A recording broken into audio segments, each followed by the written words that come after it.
എല്ലാവർക്കും നമ്മുടെ ഗണിത ക്ലാസ്സിലേക്ക് വീണ്ടും സ്വാഗതം ചെയ്യുകയാണ്. നമ്മൾ കണക്കിന്റെ വിവിധ മേഖലകളിലൂടെ പ്രത്യേകിച്ച് ഇപ്രാവശ്യം 10ാം ക്ലാസ്സിന്റെ പരീക്ഷ എഴുതാൻ പോകുന്ന വിദ്യാർത്ഥികൾക്ക് സഹായകരമായിട്ടുള്ള രീതിയിൽ പാഠപുസ്തകത്തിലെ പല പ്രശ്നാധിഷ്ഠിതം എന്ന് നമ്മളൊക്കെ കരുതുന്ന പല മേഖലകളിലൂടെയും ഒന്ന് കടന്നു പോവുക, അതൊന്ന് ലളിതവൽക്കരിക്കാൻ ശ്രമിക്കുക എന്നുള്ളതാണ് ഇപ്പോൾ ഇവിടെ ചെയ്തുകൊണ്ടിരിക്കുന്നത്. എപ്പോഴും ഇതിന് വരേക്ക് ഒരു 3 കൊല്ലം വരേക്ക് നമ്മുടെ ടെക്സ്റ്റ് ബുക്ക് മാറുന്നത് വരേക്ക് ഏറ്റവും കുട്ടികൾക്ക് എളുപ്പമുള്ള മാർക്ക് വാങ്ങാൻ സഹായകമായിട്ടുള്ള ഒരു ഭാഗമായിരുന്നു നമ്മുടെ സ്റ്റാറ്റിസ്റ്റിക്സിലെ മധ്യമം കാണുക എന്ന് പറയുന്നത്. കാരണം ഫോർമുലകൾ ഉപയോഗിച്ചുകൊണ്ട് ഡയറക്റ്റ് ആയിട്ട് നമുക്ക് മധ്യമം കണ്ടുപിടിക്കാനുള്ള രീതികൾ നമുക്ക് ആ പാഠപുസ്തകത്തിൽ പറഞ്ഞിരുന്നതുകൊണ്ട് വളരെ എളുപ്പത്തിൽ കുട്ടികൾ മാർക്ക് വാങ്ങുന്നു. പക്ഷെ ഇപ്പോ ആ മധ്യമത്തിന്റെ ഒരു കൺസെപ്റ്റ് മാറി വന്നപ്പോൾ ആ പുതിയ പാഠപുസ്തകത്തിൽ നമ്മളൊരു പുതിയ രീതി സമാന്തര ശ്രേണിയുമായിട്ട് ബന്ധപ്പെട്ടുകൊണ്ട് നമ്മളൊരു രീതി അവതരിപ്പിച്ചപ്പോൾ നമുക്ക് പല കുട്ടികളും അത് മനസ്സിലാവുന്നില്ല, അതെങ്ങനെയാണ് ചെയ്യേണ്ടത്, എന്താണ് അതിന്റെ യഥാർത്ഥത്തിലുള്ള ലോജിക്ക് എന്ന് മനസ്സിലാവുന്നില്ല എന്നൊക്കെ പറയുന്നുണ്ട്. ഒന്ന് കൃത്യമാക്കാൻ വേണ്ടിയിട്ടാണ് ഇപ്പൊ ഞാൻ ഇന്ന് ഈ ക്ലാസ് ഇവിടെ മധ്യമവുമായിട്ട് ബന്ധപ്പെട്ടുകൊണ്ട് എടുക്കാമെന്ന് ഉദ്ദേശിച്ചിരിക്കുന്നത്. പ്രത്യേകിച്ച് നമ്മുടെ പ്രാവശ്യ പുസ്തകത്തിലെ മധ്യമവുമായിട്ടുള്ള കൺസെപ്റ്റ് യഥാർത്ഥത്തില് നല്ല രസകരമായിട്ടുള്ള കൃത്യമായ ലോജിക്ക് ഉപയോഗിച്ചുകൊണ്ടുള്ള ഒരു കൺസെപ്റ്റ് തന്നെയാണ് പ്രാവശ്യം നമ്മുടെ ടെക്സ്റ്റ് ബുക്കിൽ ആവിഷ്കരിച്ചിരിക്കുന്നത്. അപ്പൊ എനിക്ക് തോന്നുന്നു അത് ലോകത്ത് തന്നെ മധ്യമം ഈ ഒരു രീതിയിൽ കാൽക്കുലേറ്റ് ചെയ്യുന്ന, ഈ ഒരു രീതിയിൽ അവതരിപ്പിച്ചിട്ടുള്ള, ഇത്രയും യുക്തി സഹമായിട്ട് അവതരിപ്പിച്ചിട്ടുള്ള ഒരു ടെക്സ്റ്റ് ബുക്ക് നമ്മുടെ ടെക്സ്റ്റ് ബുക്ക് തന്നെ ആയിരിക്കും, കേരളത്തിലെ പാഠവലി തന്നെ ആയിരിക്കുമെന്ന് ഞാൻ കരുതുന്നു. എന്തായാലും നമുക്ക് മധ്യമത്തിലേക്ക് കിടക്കാം. മധ്യമം എന്ന് പറഞ്ഞു വെച്ചാൽ നമുക്കറിയാം മധ്യത്തിലുള്ള വില എന്ന് തന്നെയാണ് ഉദ്ദേശിക്കുന്നത്. മധ്യത്തിലുള്ള വില, അതായത് നമ്മളൊരു ക്ലാസ് എടുത്തു കഴിഞ്ഞെന്ന് വെച്ചാൽ അല്ലെങ്കിൽ ഒരു ഗ്രൂപ്പ് എടുത്തു കഴിഞ്ഞെന്ന് വെച്ചാൽ ആ ഗ്രൂപ്പിന്റെ ഏകദേശം മധ്യത്തിൽ വരുന്ന വില യഥാർത്ഥത്തിൽ ശരിക്ക് നമ്മൾ ആളുകളെ അല്ലെങ്കിൽ ആ വിലകളെ മുഴുവനും ആരോഹണ ക്രമത്തില് അല്ലെങ്കിൽ അവരോഹണ ക്രമത്തില് അറേഞ്ച് ചെയ്ത് എഴുതിയതിനു ശേഷം നടുവിൽ വരുന്ന വില എടുക്കുകയാണ് ചെയ്യാറുള്ളത്. അത് തന്നെയാണ് മധ്യം എന്ന് പറഞ്ഞാല്. അതില് അറേഞ്ച് ചെയ്യുന്ന ആളുകളുടെ എണ്ണം എന്ന് പറയുന്നത് ഒരു ഓഡ് നമ്പർ ആണെങ്കിൽ, അതായത് ഒരു ഒറ്റ സംഖ്യയാണെങ്കിൽ കൃത്യമായിട്ട് നമുക്ക് നടുവിൽ ഒരാളെ കിട്ടും, അയാളുടെ വാല്യൂ എത്രയാണോ അതാണ് മധ്യമം കൊണ്ട് ഉദ്ദേശിക്കുന്നത്. എന്നാൽ അത് ഇരട്ട സംഖ്യയാണെങ്കിൽ, നമ്മൾ അറേഞ്ച് ചെയ്യുന്ന ആളുകളുടെ എണ്ണം ഇരട്ട സംഖ്യയാണെങ്കിൽ നമുക്ക് നടുവിൽ കൃത്യമായിട്ട് ഒരാളെ കിട്ടില്ല, 2 പേര് വരും. അങ്ങനെ 2 പേര് വരുന്ന സമയത്ത് അവരുടെ 2 പേരുടെയും ഇടയിൽ ഒരാൾ ഉണ്ടായിരുന്നെങ്കിൽ അങ്ങനെ സങ്കല്പിക്കുകയാണ്. സ്റ്റാറ്റിസ്റ്റിക്സ് എന്ന് പറയുന്നത് ഈ കുറെ സങ്കല്പത്തിൽ ഊന്നിക്കൊണ്ടുള്ളതാ. യഥാർത്ഥ കൃത്യമായ ഒരു വാല്യൂ ആണെന്നൊന്നും നമുക്ക് എപ്പോഴും പറയാൻ പറ്റില്ല. അപ്പൊ ആ 2 പേരുടെ ഇടയിലുള്ള ഒരാളുടെ ഉണ്ടായിരുന്നെങ്കിൽ ആ ആളുടെ വാല്യൂ എത്രയാകുമായിരുന്നു, അതാണ് മധ്യമം എന്ന് പറയുന്നത്. അതിനുവേണ്ടി നമ്മൾ ചെയ്യുക 2 പേരുടെയും വാല്യൂ കൂട്ടിക്കൊണ്ട്, വിലകൾ കൂട്ടിക്കൊണ്ട് അതിന്റെ ശരാശരി, അതായത് അതിനെ 2 കൊണ്ട് ഹരിക്കുകയാണ് ചെയ്യാറുള്ളത്. പക്ഷെ ഒരു ക്ലാസ് ആയിട്ടൊക്കെ നമുക്ക് തരികയാണെങ്കിൽ, ഒരു ആവൃത്തി പട്ടികയൊക്കെ ആയിട്ട് നമുക്ക് തരികയാണെങ്കിൽ അതിൽ നിന്ന് മധ്യമം കണ്ടുപിടിക്കുക എന്ന് പറയുമ്പോൾ നമ്മൾ കുറച്ചും കൂടിയൊക്കെ ഉയർന്ന രീതിയിൽ ചിന്തിക്കേണ്ടതുണ്ട്. ഒരു ഉദാഹരണത്തിന് ഞാനിവിടെ ഒരു കണക്ക് ഞാനിവിടെ എഴുതാൻ പോവാണ്. ഒരു വയസ്സ്, കുറച്ച് ആളുകളുടെ വയസ്സ് തരികയാണ്. അതിൽ ആ കൃത്യമായ വയസ്സിൽ പെട്ടിട്ടുള്ള ആളുകളുടെ എണ്ണവും ഞാനിവിടെ നിന്ന് സൂചിപ്പിക്കുകയാണ്. അപ്പൊ വയസ്സ് എന്ന് പറയുന്നത് 20 to 30, 30 to 40, 40 to 50, 50 to 60, 60 to 70, 70 to 80. ഇതാണ് വയസ്സിന്റെ റേഞ്ച് ക്ലാസ് നമുക്ക് തന്നിരിക്കുന്നത്. ഇതിലുള്ള എണ്ണം നമുക്ക് തന്നിട്ടുണ്ട്. 20 to 30 4 ആളുകളുണ്ട്, അടുത്ത ക്ലാസ്സിൽ 8 ആളുകളുണ്ട്, അടുത്ത ക്ലാസ്സിൽ 10 ആളുകളുണ്ട്, അടുത്ത ക്ലാസ്സിൽ 7 ആളുകളുണ്ട്, അടുത്ത ക്ലാസ്സിൽ 4 ആളുകളുണ്ട്, അടുത്ത ക്ലാസ്സിൽ 2 ആളുകളുണ്ട്. ഇത്രയുമാണ് നമുക്ക് തന്നിരിക്കുന്ന ആവൃത്തി പട്ടിക ക്ലാസ് എന്ന് പറയുന്നത്. ഇതിന്റെ അർത്ഥം ആദ്യം മനസ്സിലാക്കുക എന്ന് പറയുന്നതാണ് ഏറ്റവും പ്രാധാന്യമുള്ള കാര്യം. അതായത് 20ന്റെയും 30ന്റെയും ഇടയിൽ വയസ്സുള്ള 4 ആളുകളുണ്ട് എന്നർത്ഥം.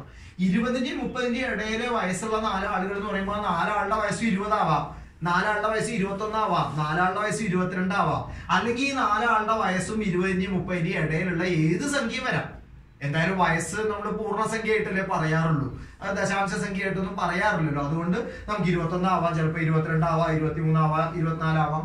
4 ആളുടെ വയസ്സ് ഒന്നിട്ട് ഏത് വേണമെങ്കിലും വരാം. 30 എന്തായാലും ആവില്ല, 30 ഈ ക്ലാസ്സിലാണ് വിടുക അല്ലെ. അതുകൊണ്ട് അതേപോലെ 30 to 40 8 ആളുകളുണ്ട് എന്ന് പറഞ്ഞാൽ അതിന്റെ അർത്ഥം ആ 30ന്റെയും 40ന്റെയും ഇടയിലായിട്ട് ആ 8 ആളുകളുടെ വയസ്സ് കിടക്കുന്നു എന്നാണ് അർത്ഥം. അത് ചിലപ്പോൾ 8 ആളുടെ വയസ്സ് 30 ആവാം, 8 ആളുടെ വയസ്സ് 31 ആവാം. അവിടെ നമുക്ക് ഉറപ്പൊന്നും പറയാൻ പറ്റില്ല ഇതിൽ ഓരോരുത്തരുടെയും വയസ്സ് എത്രയായിരിക്കുന്നുള്ളത്. എന്തായാലും ഇവിടെ ആകെ എത്ര ആളുകളുടെ വയസ്സാണ് നമുക്ക് തന്നിരിക്കുന്നത് എന്നുള്ളത് കണ്ടെത്തലാണ് ഏറ്റവും ആദ്യത്തെ നമ്മുടെ ആവശ്യം എന്ന് പറയുന്നത്. ഞാൻ ഇതൊന്ന് കൂട്ടാൻ പോവാണ്, തന്നിരിക്കുന്ന വാല്യൂസ് ഒന്ന് കൂട്ടാൻ പോവാണ്. 2 4 6, 7 6 13, 13 4 15 8 23 ബാക്കി 2 2 1 3 അതായത് നമുക്ക് 30 അല്ലേ 2 4 6 7 13 13 ഓക്കെ 35 ആണ് നമുക്ക് അതിന്റെ ടോട്ടൽ ആയിട്ട് വരുന്നത്. അതായത് 35 ആളുകളാണ് ഇവിടെ വന്നിരിക്കുന്നത്. ആ 35 ആളുകളുടെ വയസ്സാണ് നമുക്ക് ഇങ്ങനെ ക്ലാസ്സുകളായിട്ട് തന്നിരിക്കുന്നത് എന്നർത്ഥം. ഇതില് നമ്മുടെ ഏറ്റവും ആദ്യം ഇനി ചെയ്യാൻ പോകുന്നത് ഇതിന്റെ ഒരു സഞ്ചിതാവൃത്തി പട്ടിക തയ്യാറാക്കുക എന്നാണ്. എന്താണ് ഈ സഞ്ചിതാവൃത്തി പട്ടിക എന്ന് പറഞ്ഞാൽ? സഞ്ചിതാവൃത്തി പട്ടിക എന്ന് പറഞ്ഞാൽ വേറെ ഒന്നുമല്ല, 30 വയസ്സിന്റെ താഴെയുള്ള എത്ര ആളുകളുണ്ട്? 4 ആളുണ്ട്. അപ്പൊ ഞാനിവിടെ പറയുകയാണ് 30 വയസ്സിന്റെ താഴെയുള്ള 4 ആളുകളുണ്ട്. 30 വയസ്സിന്റെ താഴെ എന്ന് പറയുന്ന 4 ആളുകളുണ്ട്. അതേപോലെ തന്നെ 40 വയസ്സിന്റെ താഴെയുള്ള എത്ര ആളുകളുണ്ട്? 40 വയസ്സിന്റെ താഴെയുള്ള ആളുകൾ എന്ന് പറയുമ്പോൾ ഈ 4 ആളും പെടുന്നുണ്ട്, ഈ 8 ആളും പെടുന്നുണ്ട് അല്ലെ? അപ്പൊ ഇത് രണ്ടും കൂടി കൂട്ടിയിട്ട് 4 8 കൂടി കൂട്ടി എത്ര 12 വരുന്നുണ്ട്. അതേപോലെ തന്നെ അടുത്തത് 50 ആളുകളുടെ താഴെയുള്ള എത്ര എണ്ണം വരുന്നുണ്ട്? 22 ആൾ വരുന്നുണ്ട്. 50 വയസ്സിന്റെ താഴെ ഉള്ളത്. അതേപോലെ 60 വയസ്സിന്റെ താഴെയുള്ള എത്ര ആളുണ്ട്? 29 വരുന്നുണ്ട്. അതേപോലെ തന്നെ 70 വയസ്സിന്റെ താഴെയുള്ള എത്ര വരുന്നുണ്ട്? 31 വരുന്നുണ്ട്. ഞാൻ എഴുതിയൊരു 4 8 10 7 4 2 അല്ലെ? 4 8 10 7 4 2. അപ്പൊ ഇവിടെ കൂട്ടുമ്പോ 4 12 22 29 4 സോറി ഇവിടെ കൂട്ടിയാലുള്ള മിസ്റ്റേക്ക് ആണ് 33. അടുത്തത് അതേപോലെ തന്നെ 80 വയസ്സിന്റെ താഴെയുള്ള എത്ര ആൾക്കാർ വരുന്നുണ്ട്? 35 വരുന്നുണ്ട്. അപ്പൊ കറക്റ്റായി 35 ആളുകളായി. അപ്പൊ ഇതാണ് ഞാൻ ആദ്യം തയ്യാറാക്കുന്ന പട്ടിക എന്ന് പറയുന്നത്. ഇതിന് നമ്മൾ സഞ്ചിതാവൃത്തി പട്ടിക എന്ന് പറയും. സഞ്ചിതാവൃത്തി പട്ടിക എന്ന് പറഞ്ഞാൽ വേറെ ഒന്നുമല്ല, നമുക്ക് ഓരോ ക്ലാസ്സിന്റെ താഴെ കിടക്കുന്ന ആ ആളുകളെ ഒന്നിങ്ങനെ കൂട്ടി സഞ്ചിയിലാക്കി എഴുതി എന്നൊക്കെ വേണമെങ്കിൽ പറയാം, കൂട്ടി എഴുതി എന്നൊക്കെ പറയാം. അതുകൊണ്ട് തന്നെയാണ് അതിന് സഞ്ചിതാവൃത്തി എന്നൊക്കെ നമ്മൾ പറയുന്നത്. അതായത് 30ന്റെ താഴെ എത്ര ആളുണ്ട്? 4 ആളുണ്ട്.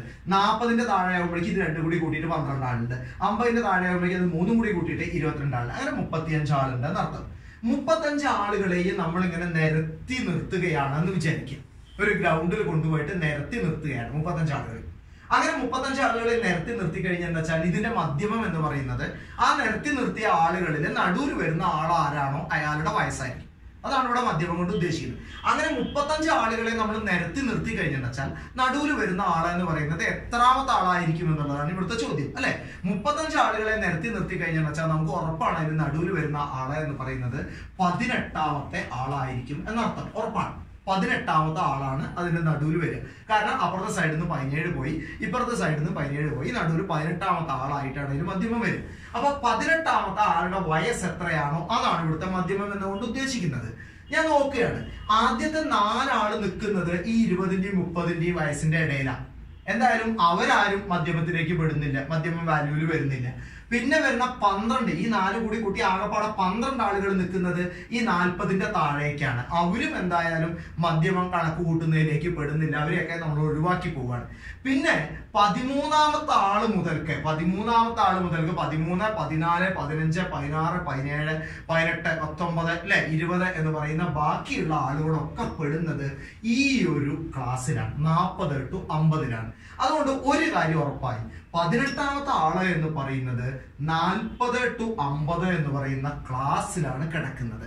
അഥവാ ഈ 40 to 50 എന്ന് പറയുന്ന വയസ്സിന്റെ ഇടയിൽ എവിടെയോ ആണ് നമ്മുടെ 18ാമത്തെ ആളുടെ വയസ്സ് എന്ന് പറയുന്നത് ഉറപ്പാണ് അല്ലെ?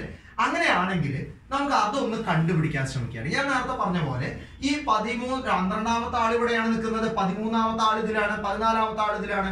13ാമത്തെ ആളുടെ വയസ്സ് വേണമെങ്കിൽ 40 ആവാം, 14ാമത്തെ ആളുടെ വയസ്സ് 40 ആവാം, 15ാമത്തെ ആളുടെ വയസ്സ് 40 ആവാം. നമുക്ക് ഉറപ്പിക്കാൻ പറ്റില്ല. പക്ഷെ അങ്ങനെ നമുക്കൊരു ഉത്തരം പറയാൻ പറ്റില്ലല്ലോ. അതുകൊണ്ട് നമ്മൾ ഈ ക്ലാസ്സിൽ വരുന്നത് ആകെപ്പാടെ എത്ര ആളാണ്? 10 ആളുകളാണ്. ഈ 10 ആളുകളെയും ഈ 40 to 50 എന്ന് പറയുന്ന ക്ലാസിന്റെ ഇടയിൽ നമ്മൾ കൃത്യമായിട്ടൊന്ന് നിർത്താൻ പോവുകയാണ്. 40ന്റെയും 50ന്റെയും വയസ്സിന്റെ ഇടയിൽ അവർക്ക് കൃത്യമായ ഗ്യാപ്പ് ഇട്ട് കൊടുത്തുകൊണ്ട് 10 ആളെ നിർത്താൻ പോവുകയാണ്. 40ന്റെയും 50ന്റെയും ഇടയിലുള്ള ഗ്യാപ്പ് എന്ന് പറയുന്നത്, വയസ്സിന്റെ ഗ്യാപ്പ് എന്ന് പറയുന്നത് 10 ആണ്. ആ 10 വയസ്സ് 10 ആളുകൾക്കായിട്ട് ഞാൻ ഡിവൈഡ് ചെയ്ത് കൊടുക്കാൻ പോവുകയാണ്. 10 വയസ്സ് 10 ആളുകൾക്കായിട്ട് ഡിവൈഡ് ചെയ്ത ഒരാൾക്ക് 1 വയസ്സാണ് വരുന്നത്. അപ്പൊ ഞാൻ ഈ ആളുകളെ മുഴുവനും 40 to 41 42 43 44 45 46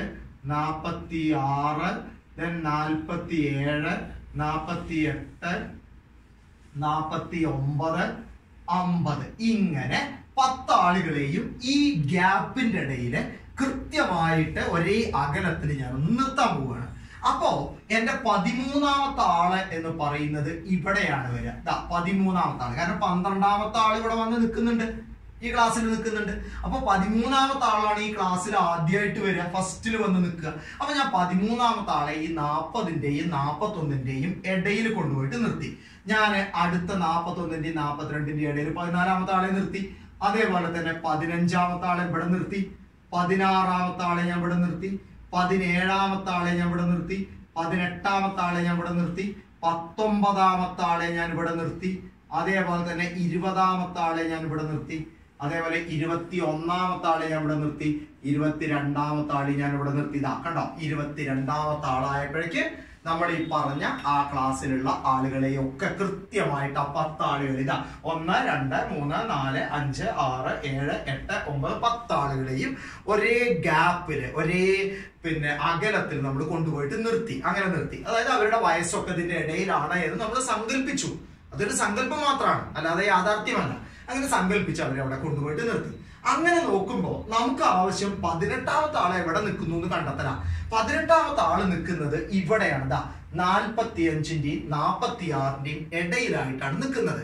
അതുകൊണ്ട് തന്നെ 18ാമത്തെ ആളുടെ വയസ്സ് എന്ന് പറയുന്നത് 45ന്റെയും 46ന്റെയും ഇടയിലാണ്, അഥവാ 45.5 ആണ്. 45.5 വയസ്സായി. ഞാൻ ആദ്യം സൂചിപ്പിച്ചിരുന്നു വയസ്സ് സാധാരണ നമ്മൾ അങ്ങനെ അര വെച്ച് പറയാമല്ലോ. പക്ഷെ ഇവിടെ നമ്മൾ മധ്യമം കണക്കാക്കുമ്പോൾ നമുക്ക് ആ ആളുകളെ ഇങ്ങനെ കൃത്യമായിട്ട് അകലത്തിൽ അറേഞ്ച് ചെയ്യേണ്ട ഒരു സന്ദർഭം വരുമ്പോൾ നമുക്ക് ആളുടെ വയസ്സ് 18ാമത്തെ ആളുടെ വയസ്സ് എന്ന് പറയുന്നത് 45 വയസ്സിന്റെയും 46 വയസ്സിന്റെയും ഇടയിലാണെന്ന് വിചാരിക്കാനാണ് നമുക്ക് പറ്റും. അപ്പൊ അതുകൊണ്ട് തന്നെ 18ാമത്തെ ആളുടെ വയസ്സ് എന്ന് പറയുന്നത് 45.5 ആണ് എന്ന് നമ്മൾ വിചാരിച്ചു. അഥവാ മധ്യമം എന്ന് പറയുന്നത് നമുക്ക് കിട്ടിക്കഴിഞ്ഞു. മധ്യമം എന്ന് പറയുന്നത് 18ാമത്തെ ആളുടെ വയസ്സാണ്.